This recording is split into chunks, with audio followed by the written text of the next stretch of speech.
Hi, Tubby and Coos fans. It's me, Candace, back with you for our Thursday author series. Last week was our first one, and so we are now having authors on every Thursday at 6. So keep coming back to see our various author events that we're doing. And so today I am really excited to have Gideon Marcus with us. Gideon is a professional space historian, an author, and a public speaker. And he recently, literally wrote the book on early automated American space program in a series of articles for Quest Space Quarterly. He's also the founder of Sterling Award-winning and Hugo-nominated web project galacticjourney.org, which is a really cool website. If you haven't gone there, you really should go check it out.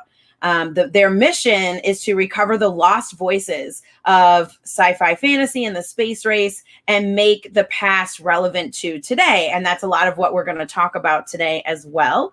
He has also assembled a really diverse team of 20 people covering science, fact, and fiction across the globe as it existed exactly 55 years ago. And I want him to tell us why 55 years as well.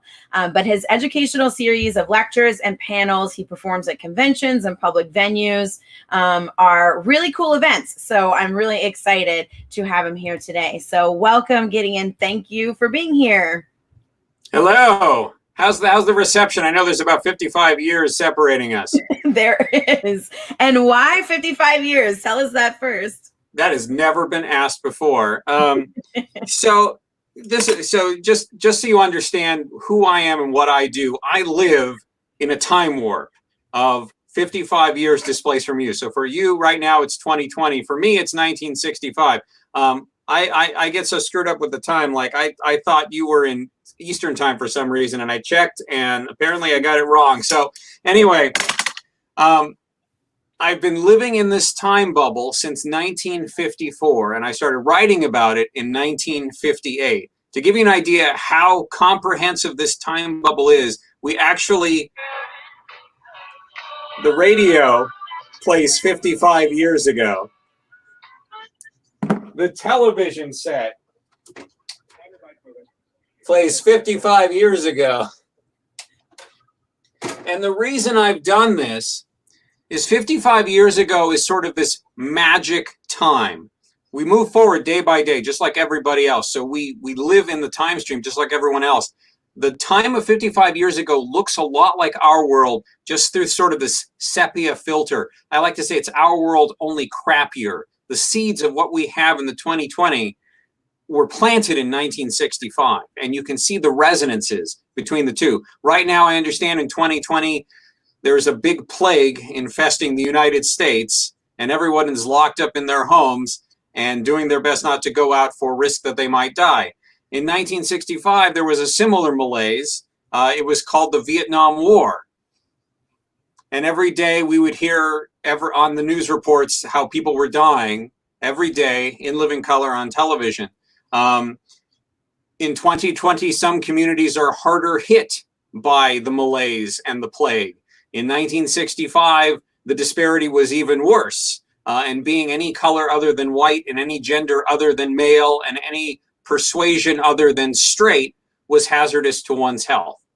So I lived 55 years ago to spotlight those things of the time, to spotlight the people who were trying their hardest to be heard, all the marginalized voices, the women, the queer, the persons of color. And also to show that while things have come a long way in 55 years, they're not perfect yet. The other reason I lived 55 years ago is because I have an enormous collection of science fiction magazines. And even in 1965, I'm a tremendous, what you would call a nerd. We don't use that word back then. Back then, we were just fans, short for fanatic. But I read the science fiction magazines every month, and I write about them. And it started with just me a few years ago. Now there are 20 of us writing for the Journey in all parts of the world, we've covered The Twilight Zone, Outer Limits. We have someone in England covering Doctor Who. There's a pilot of a show called Star Trek, which I understand might make it to the air next year. That'll be interesting to cover when it comes out. So that was really how it all started. But again, to answer your question, 55 years ago, we found has the most resonance between then and today. And I find that so interesting, that there is this resonance. And I feel like that as a history buff, I feel like that's a lot with history generally. There's a lot of resonance that you can find. So can you tell us about some of these books? Like, take us on a little bit of a journey through some of the books that we may not know about? Sure. So one of the things I've done since 1960, which in your time would be 2015, every year we give out what's called the Galactic Stars. You've probably heard of the Hugos, which are like the Oscars of science fiction. But the Galactic Stars are better because they are more accurate and there's more stories in them. So there's going to be a link to the Galactic Stars showing up in the chat somewhere. That's where we rate the best science fiction of the year. If you only go to the Galactic Stars entries, you're going to see only the best science fiction.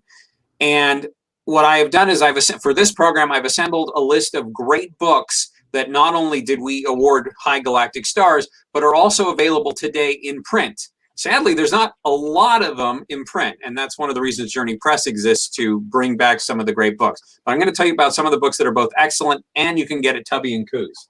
So here we go.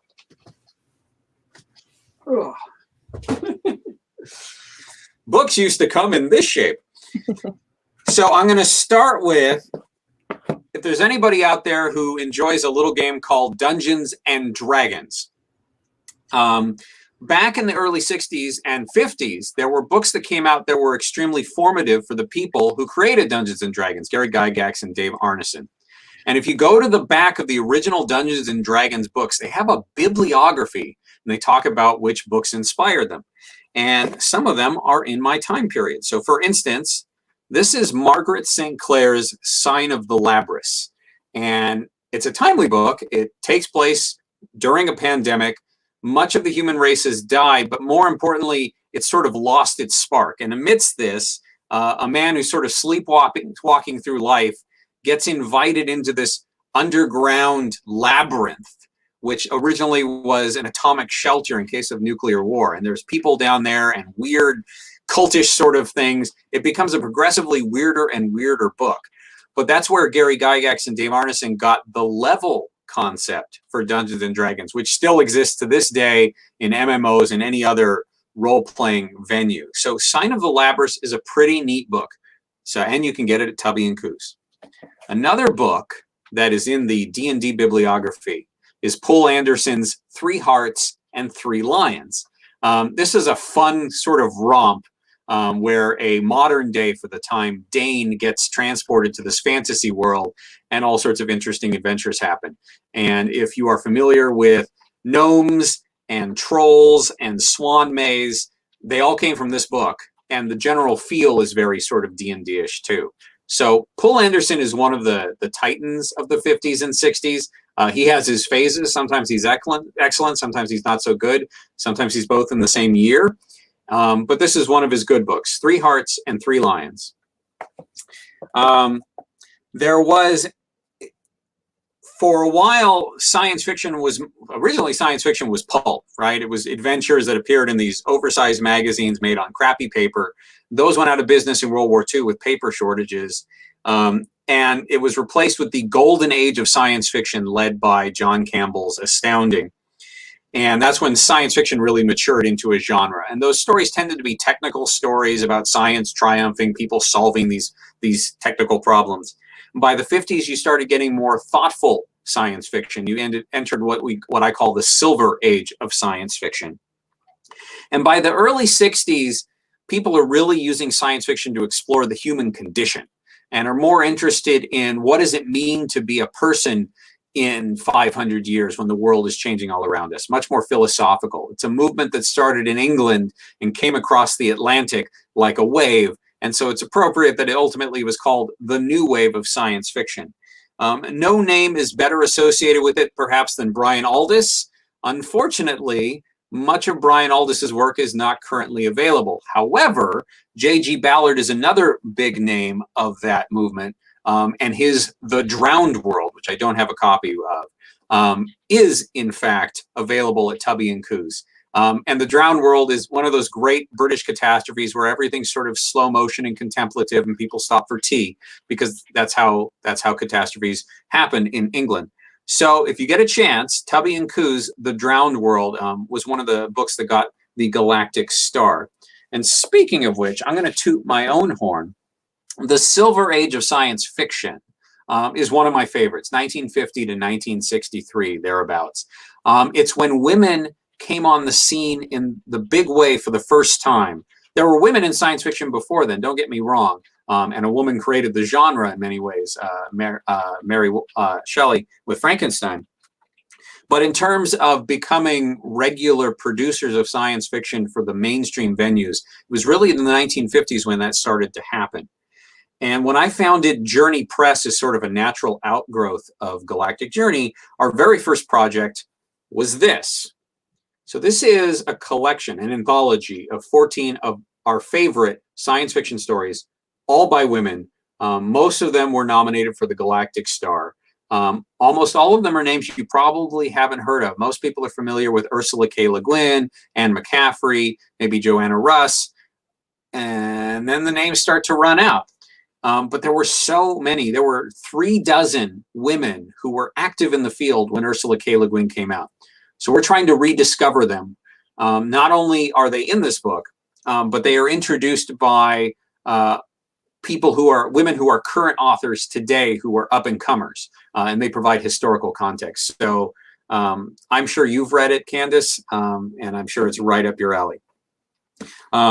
A woman author who has not been rediscovered and may be falling out of the ken of humanity, unfortunately, is Zena Henderson. And I bring her up just because I love her work so much, and her stuff is currently not in print.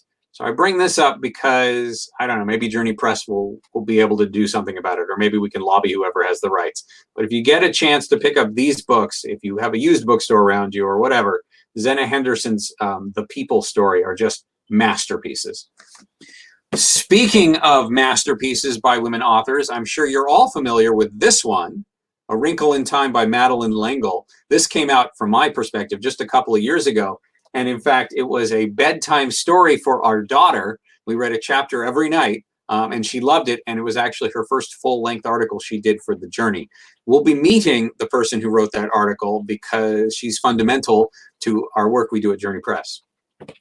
We're almost done here. I have Dark Universe by Daniel Gillooly, who is also from New Orleans and a journalist.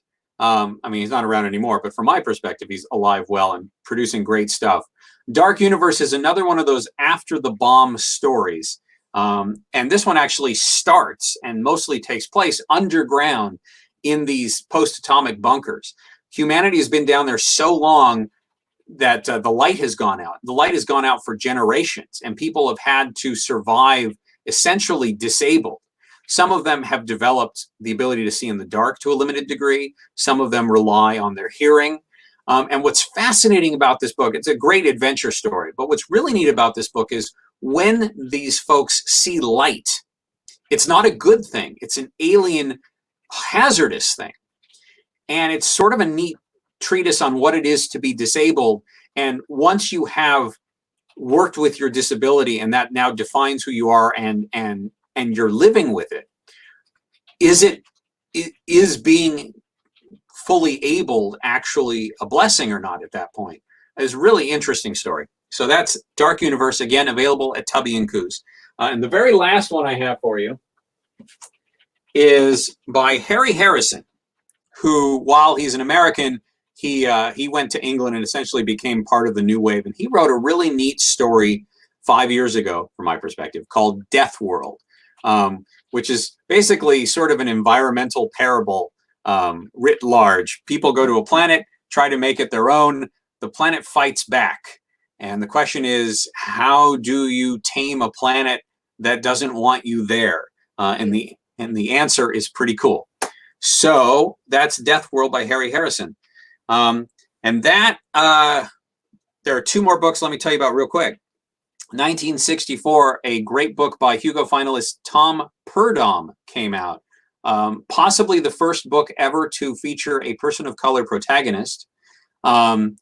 And I nominated this one for the Galactic Stars last year, not realizing that the following year, Tom would reach out to me and we would be contracted to reprint this thing for the first time in 55 years. So we're very excited. This book is going to be coming out next month, and it'll be something you'll also be able to get at Tubby and Coos. It's super cool. And Janice is going to drop a link to the new cover we have for it. Apparently the video has gone out. Keep talking, it's recording, I'm sure. I'll keep talking. And then speaking of one of the authors in Rediscovery, we have Roselle George Brown. I like her so much. She's got 2 stories in it. She came out with this book next year. It's time travel that makes a hash of tenses. So she will come out with this book next year. And it is the Galactic Smoking Space Cop Woman. Which I don't know if that's actually a genre, but it should be. And we're going to reprint this next year too. So that's what I got for our tour through classic books. I'm really excited about those reprints because those sound awesome. And just as an FYI, it looks like the video may have gone out on YouTube, but it's still on Facebook, as far as I can see. Well, actually, I'm looking over here, and YouTube was working, and it's not anymore. Okay, so you may want to reboot it or whatever you do. Kick the card punch machine, or right. Reboot UNIVAC. So I'm really excited about the those reprints that you talked about as well, bringing those back. How do you discover all of these books, and I don't know, how do you pick which ones that you want to bring back? So the answer to that is we read all of them. If they come out, we read them. And if they're terrible, we tell you. And if they're good, then we look at the possibility of reprinting them. And it's a combination of, can we find the rights? I happen to know Tom. I happen to know Sabrina Laumer, and through her, her father, Keith Laumer, co-wrote a book called Earthblood with Roselle George Brown. I was talking to her about the possibility of reprinting that one, and then that led to me meeting Robin Brown, who is the son of Roselle. Roselle George Brown was also from Louisiana, by the way. Oh, cool. I didn't know that. Yeah, there's a lot of cool connections with Louisiana. So it's really, the book just has to be really good, because we're only going to publish really good books. Next year, we're going to start publishing books by, that will be new books by other authors. So I had a book that came out last month.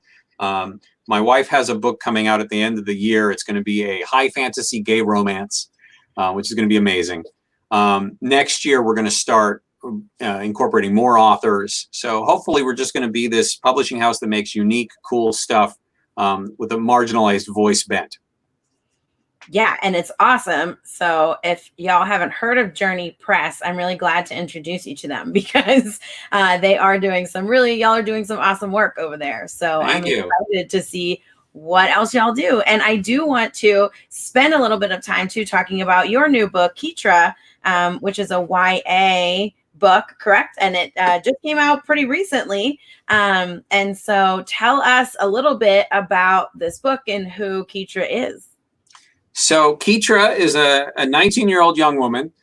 She's a glider pilot, and she really wants to go to the stars more than anything else, because her mother was an ambassador. And as a child, Kitra would be taken along on these ambassador missions. Her mom died, her parents died when Kitra was very young, and they left sort of these big shoes she wanted to fill. So she took her inheritance and she bought this junky old spaceship, and they were going to fix it up. Turned out the thing had a hyperdrive already in it, which accelerated her plans. The problem is, when they turn on the ship for the first time, the hyperdrive threw them into space 10 light years away from home. And the rest of the story is all about how they are isolated, stuck inside this ship, trying to figure out a way to get back home.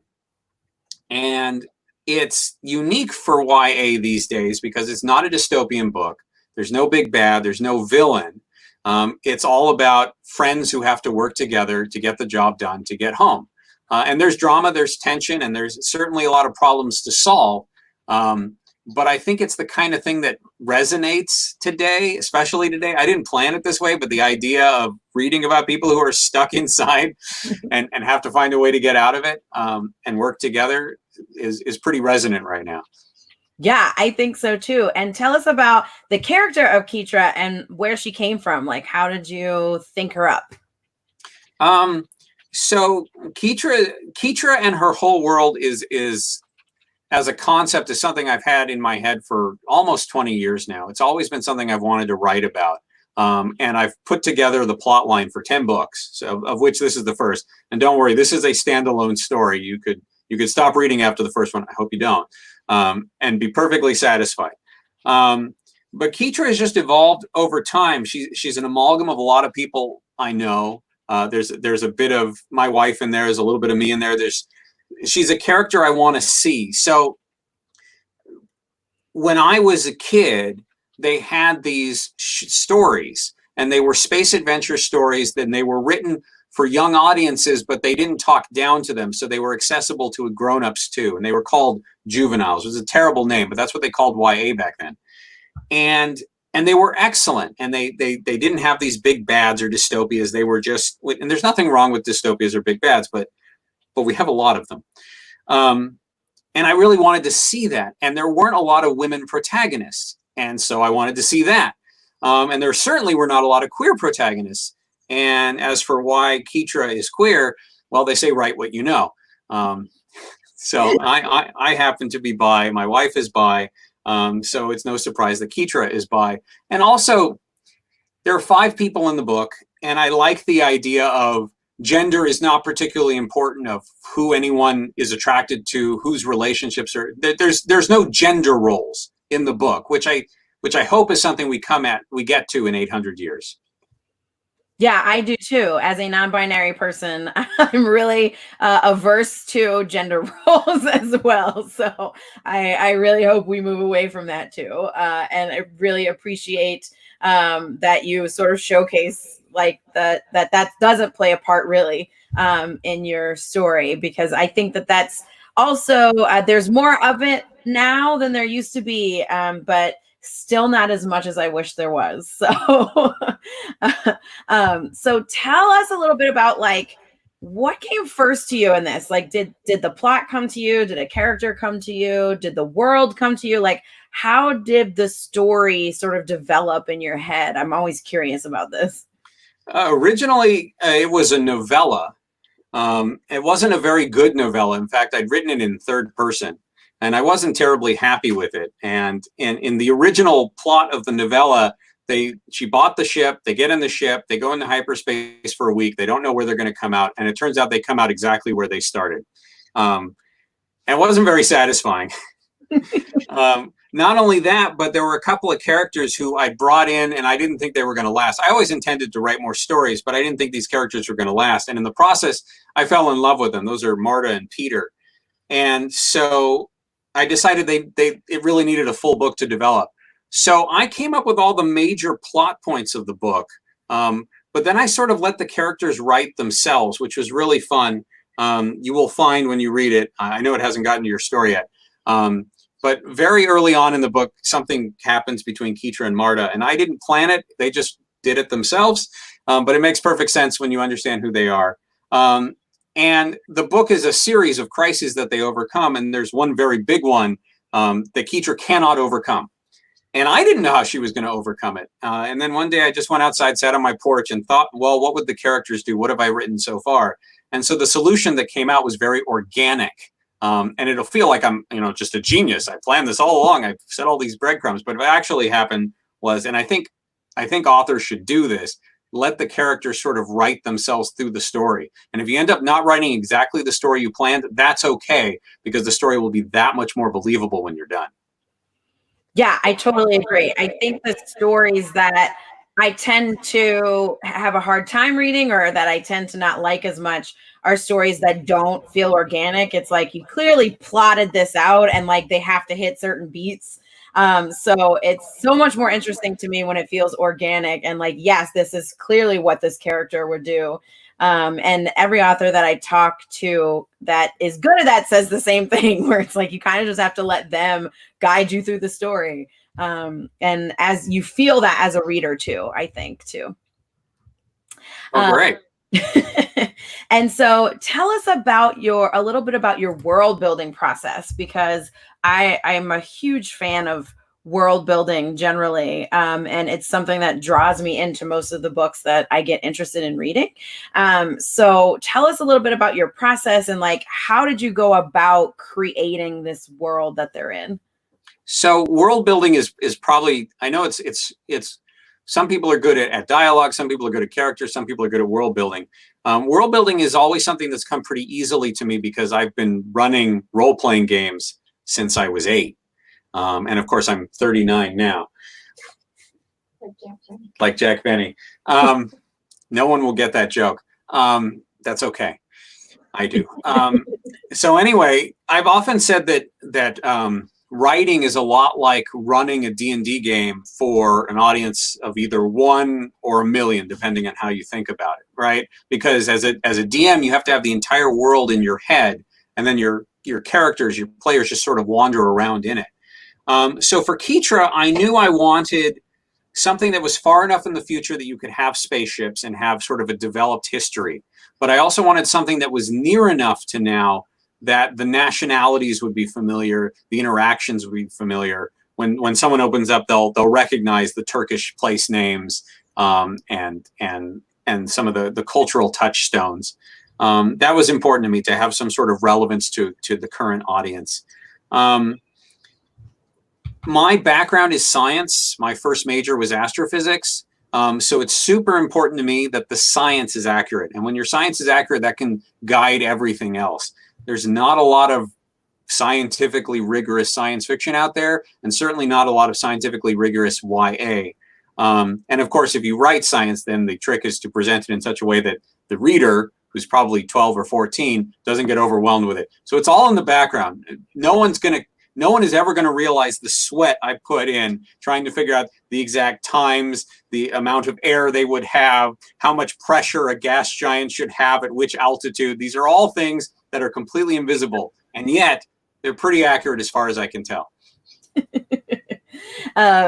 Yeah, and I mean, I appreciate science in books too being as accurate as possible. I mean, clearly I'm willing to give, as a reader, a little bit of leeway with some of this stuff where it's like, okay, I don't have to know exactly how that works. Some people will explain to you for 10 pages exactly how something works. And then other times it's easy. It's like, okay, I will just believe that and move on.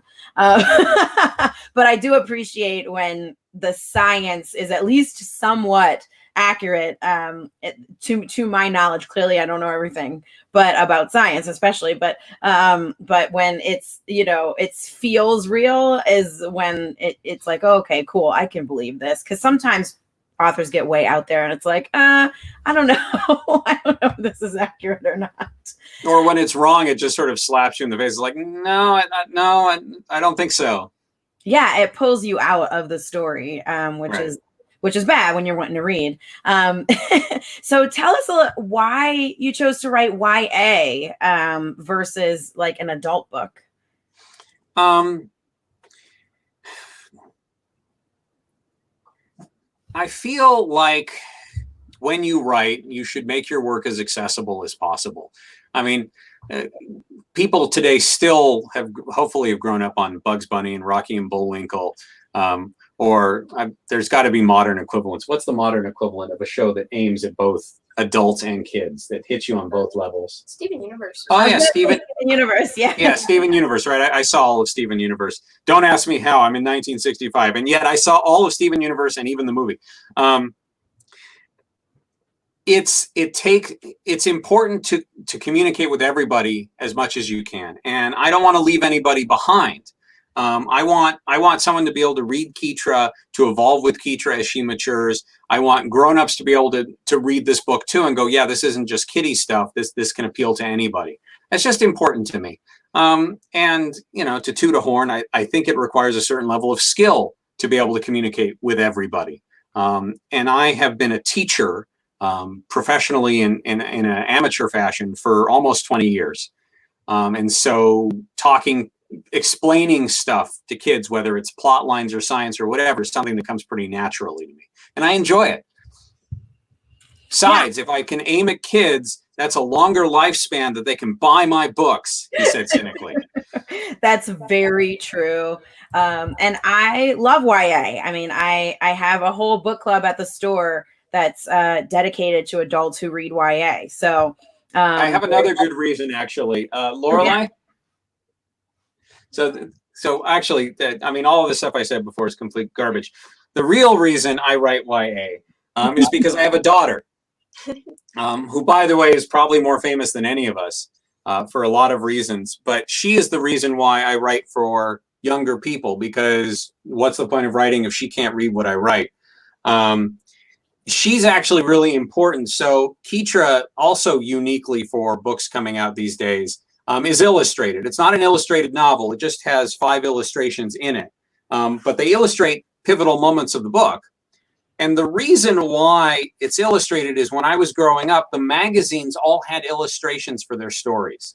Not a lot of them, but a couple of them, so you knew who the character was. Some pivotal moment would be there.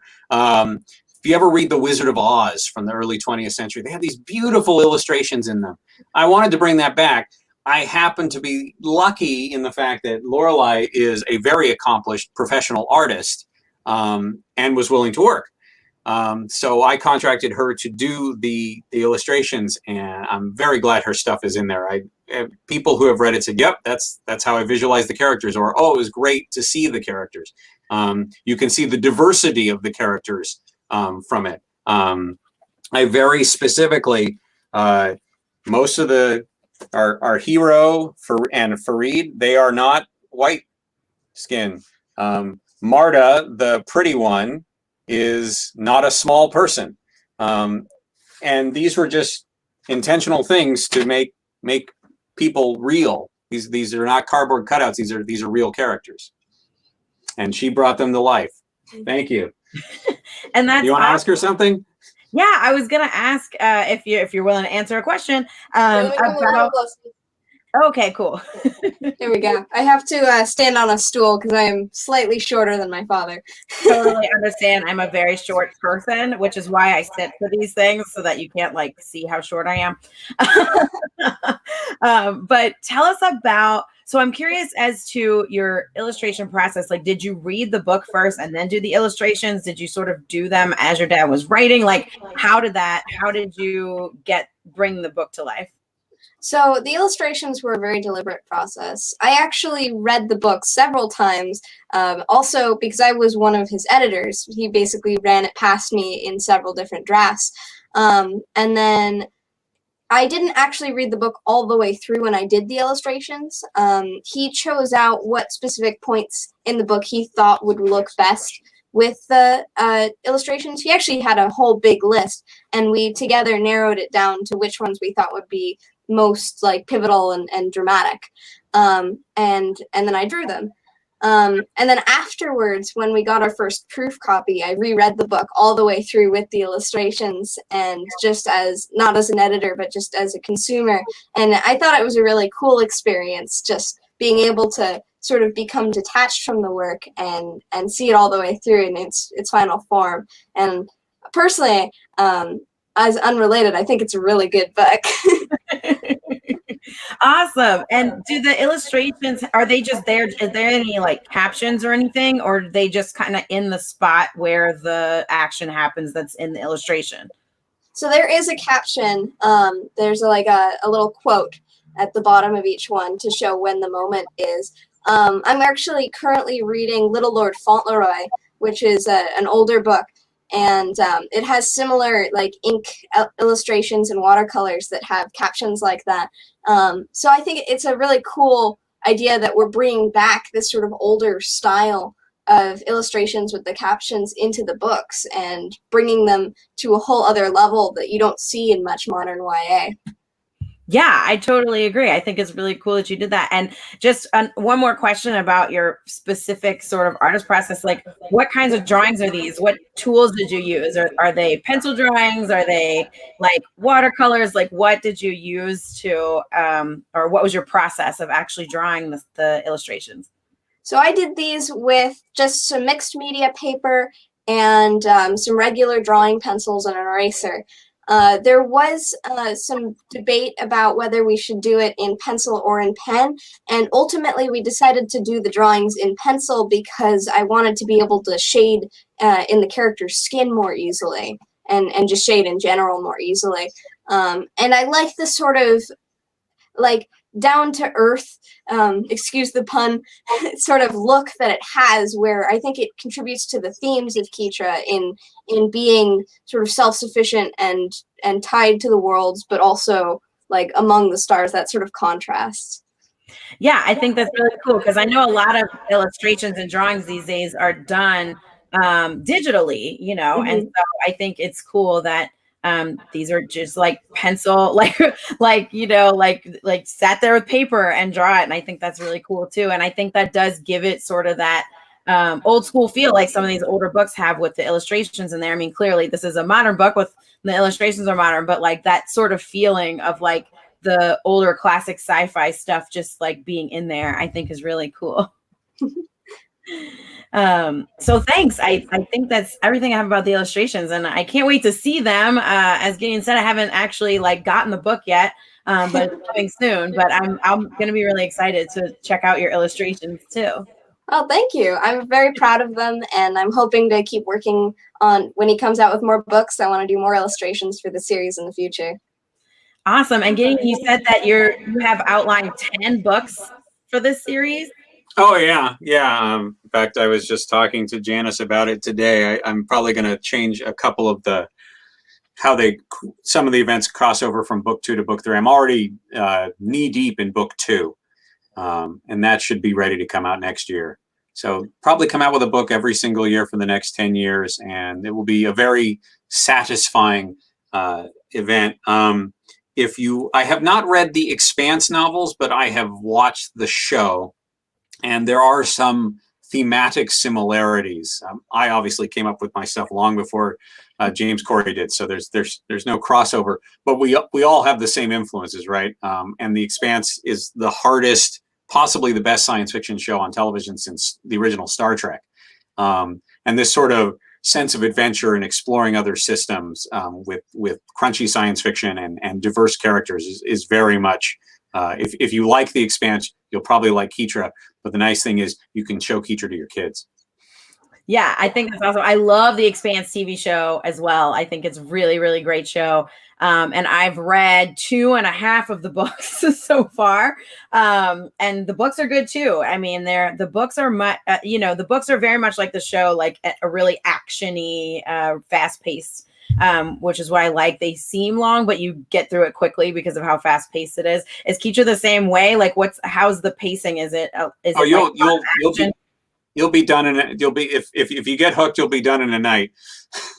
It is a quick read. It's actually not a very long read, and they're probably all going to be fairly short books. Kitra is just a little over 150 pages, and that's intentional. Books used to be shorter, and books don't need to be 500 pages. Yeah. So hopefully I won't have this editorial creep where book 9 is like 700 pages and has to be part 1 and part 2. You know, Kitra and the Deathly Hallows, but we'll see. Yeah, I was just gonna say that like a lot of times with series, the first book will be a little bit shorter, and then like as it goes on, they get longer and longer, and then you end up with like a 1,000-page book at the end. So yeah, at 150 pages, I could read that pretty quickly. So it's all really exciting. I'm excited to read Kitra when it comes in. And I hope that people out there also read it.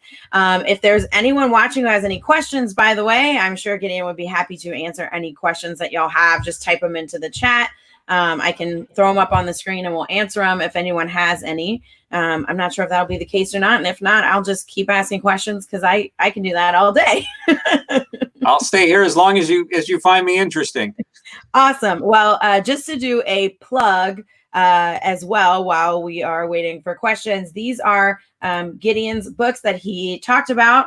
So the first was Rediscovery, which are stories from stories of science fiction written by women. And that was what Gideon mentioned that earlier. And then Kitra is the YA book that we've been talking about as well. So these are the two books that are out now, both of them. And you can, of course, go to our website, tubbyandcruise.com, and click place order, which is the easiest way to place an order for these books. If you want to get them shipped or you don't want to order directly through us, which is always our preference, but we do have a bookshop site as well that you can go to, bookshop.org/shop/tubbyandcoos. That is also linked on our website. So the easiest thing is just to go to our website, tubbyandcoos.com, and either place an order or go to bookshop, or there are lots of different ways that you can get these books. We're also going to throw up a list of the books that Gideon mentioned as well. We have that list. I was typing them out in the comments as Gideon was saying, so I'm sure that y'all saw that. But also we will post that list as well and links to buy those books if you're interested in that also. I am super interested in some of them for sure. And especially mostly in the ones that you're reprinting. So I'm excited to get those and see when they come out. That's 2021, you said? Yeah. I Want the Stars is actually our next book. It'll be coming out at the end of next month. We'll probably have it up for pre-order early next month. And then Janice's book comes out at the end of the year. Sybil Sue Blue, we're going to time it so the journey goes forward a day at a time. And next year, we're going to be reviewing Sybil Sue Blue as it comes out in the original magazines that it came out with. And when we finish the review, we're going to say, hey, this was a great book, and you can get it now. And you should get it at Tubby and Coos. Yeah, that's going to be awesome. And I cannot wait. I think that Journey Press and the Galactic Journey are both doing some really, really cool work. I know it's all from your like mind, these things. So I really appreciate the work that you do and that your team does, because I think that y'all are really great and doing some great stuff, and hopefully people buy these books too. And so also, where can people find you if they want to learn more about what you do? I know, of course, galacticjourney.org is very, very cool. And everyone should definitely go to this website because I think y'all would find it super interesting. But are you in other places where people can find you online? So Galactic Journey is sort of like the body of the spider, right? So from there, there's all sorts of things that we do. So for instance, there's a link to all the shows we do. Every 2 weeks, we do something called The Journey Show, and it's always at 1 p.m. Pacific every other Saturday. So we are doing one, not this coming Saturday, but the next Saturday. So we're going into our 5th episode now. This next episode, we'll be talking about the Hugo Ballot. The 1965 Hugo Ballot. We'll be talking about what books and stories made it, which ones didn't, which ones should have, which shouldn't have. And everybody's a panelist on that one is a Hugo finalist, a modern day Hugo finalist. So that'll be a really interesting panel. Last week we did an arts and entertainment episode, which was really neat. We talked about pop art and op art and minimalism and all sorts of, and drugs and paganism. That's all sorts of fun things. We've had musical guests. For those who are old enough, it's like Jack Benny meets That Was the Week That Was. And for anyone under 70, that means nothing to you, but there's a thing called Wikipedia, which you can look it up and find out Jack Benny, That Was the Week That Was. Other things, we have a museum on the journey that we're slowly adding to. I have like dozens of artifacts from the time, and I'm building this virtual museum of them all. In terms of where else I am, that's really the best place to find me. That is the presence I have carved out. However, there are lots of people who work with me who are stars in their own rights. And if you go to the journey and go to the About the Journey page, you'll see the 20 people who are associated with the journey. And there are people like Cora Bullard, who's a very accomplished author. in her own right. She's from Germany in 1965, West Germany. There's Jason Sachs, who founded Comics Bulletin, and pretty much is the authority on comic books history. There's just lots of really interesting, talented people, and you can follow them wherever they go. But Galactic Journey is updated every other day with a fresh article mostly about science fiction, but the other day I did one on computer programming of the time. We have a couple, KD from Australia is a famous space historian, and she writes about space shots. Ida Moya plays her own grandmother working at Los Alamos, talking about women in computing in 1965. So just lots of cool stuff. Yeah, it sounds awesome. And the Journey show is really, really cool too. So the galacticjourney.org, check that out for sure. I really, really think if you like Tubby and Coos, you will like Galactic Journey as well. I think there's a lot of crossover there between our folks. Nerd, science fiction, and queer. That's pretty much our masthead at this point. Exactly. Which is kind of a weird outre thing for 65, but it's not like those things didn't exist back then. We were just more underground about it. That's very true. And so I really hope y'all all check that out, because I think it's really cool and I think you will all really like it. And so thank you, Gideon, for coming and taking us on this journey. I think it's always really interesting as both a sci-fi fantasy buff and a history buff to like hear you talk about all this stuff. It's always super interesting to me, and hopefully to everyone, who watches this video as well, because I am just a big fan. So thank you for doing what you do. Well, thank you for having me here. Yeah, and also congratulations. I think this is your third year in a row being nominated for a Hugo. That's right. For Galactic Journey, and it's amazing. So again, like, this is this third year being nominated for a Hugo. So if you don't know about it, please go check it out, because it's nominated for a reason. It's really, really awesome. So thank you for doing that, and thank you for Journey Press. And I'm really excited to see what other books come out from y'all. And of course, we will have them all at Tubby and Coos as well. So yay! Thank you, and thanks everyone for watching. One more time, for the folks in the back, these are the two books, Rediscovery and Kitra. You can buy them on our website, tubbyandcoos.com. Just click on place and order and type in the title. That's all you have to do, and we'll know what they are and we can get them to you. And if you don't live here or don't have a way of ordering from us, you can always also order from our bookshop site. That is also linked. This is a link here, but it's also linked directly from our website as well. So hopefully this was interesting and y'all will buy stuff and check out Galactic Journey. And thank you again, Gideon, for talking with me today. Thank you, Candace. Anytime. All right. Bye, everyone.